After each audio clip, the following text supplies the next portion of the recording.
Once again, our adventurers find themselves on the Viezo, this time en route to Vinales.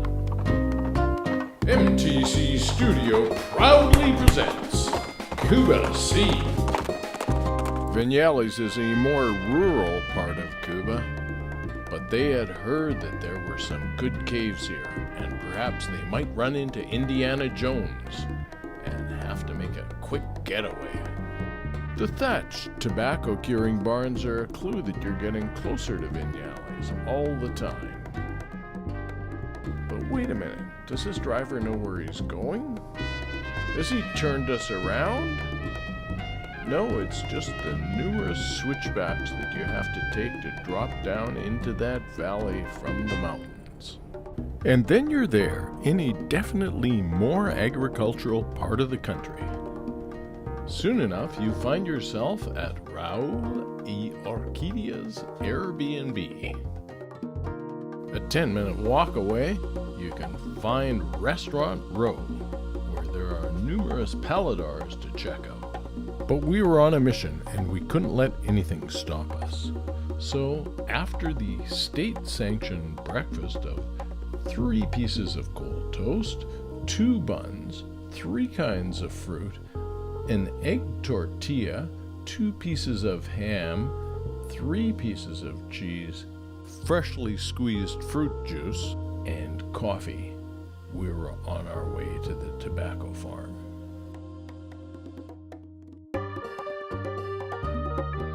We certainly hoped we wouldn't run into any banditos en route. From the bandito? El bandido azul. Okay. Apparently, this wasn't the bad kind of bandito. It's okay? We had arrived in the heart of tobacco-growing country, and we were about to learn everything there was to know about growing it, from planting to harvesting and curing. The curing barns were thatched to allow for air circulation as the tobacco cured with the scent of pineapple, mango, and, of course, rum. Tripa, capote y capa. ¿Comprende? Mira. Did you say El Capitan? Okay. Capote como la piel Okay. y capa como la ropa. Oh, okay. How did you find this place? Just luck, because our cabbie has absolutely no English. And were you able to understand his Spanish? Some of it. Were you being hijacked to this place? No. No, not hijacked? Barbecue. Are we any closer to the cave? Hotel Los Jasmines was a bit upscale for us. One of their big selling points was the view that every one of their suites had. And they had bull rides for the kids.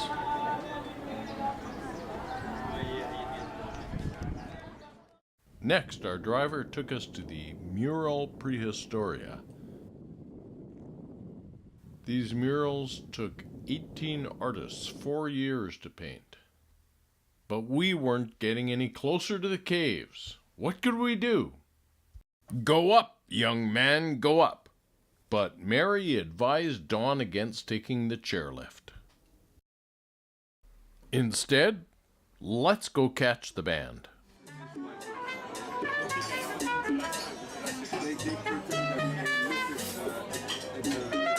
But our driver beckoned. This time, he promised that he'd take us to the caves.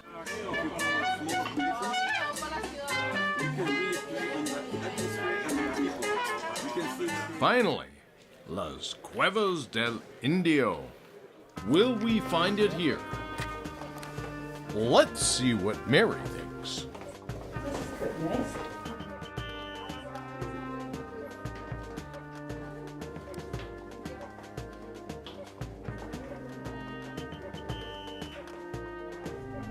Who is this man in the shadows? What has he done to Mary? Is she frozen in time? Some people found it strange that we were having a problem with our space-time continuum. Those girls might find it funny, but there was a long line to get on the boat that took us down the river in this cave system. Hey, where'd they go? Ah, yes. But would the ferryman land us correctly? Would we see the specter? What a surprise. He's taking us over a waterfall. All's well that ends well. We kick back at Raoul and Arcadius and watch the traffic go by.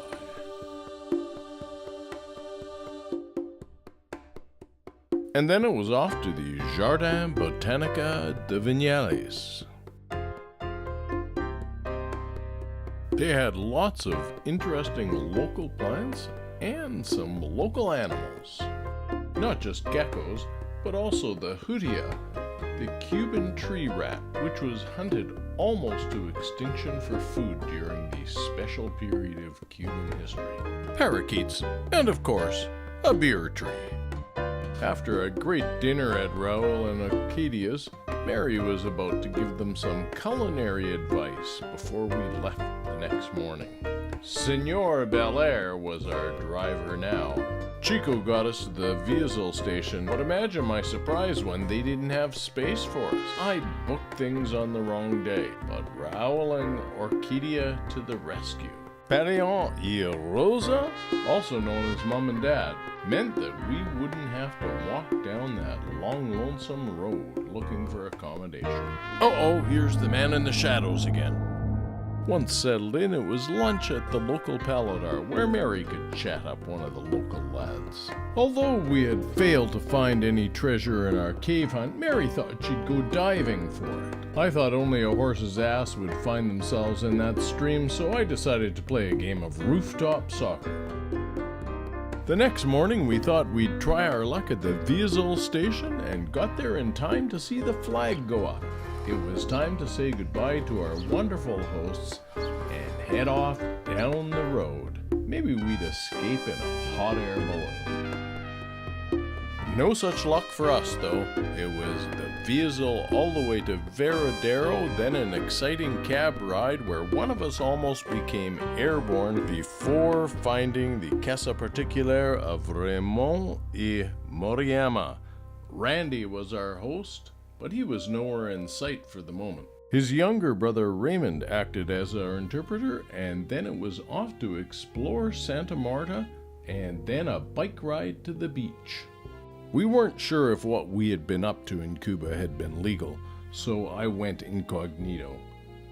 Meanwhile, we thought we might need the sanctuary of a church to help us in our escape plans. In breaking news, Ramon Garcia reports the theft of his beloved motorcycle by bandidos from foreign lands. In a related story, the bandidos are spotted on the Civic Plaza.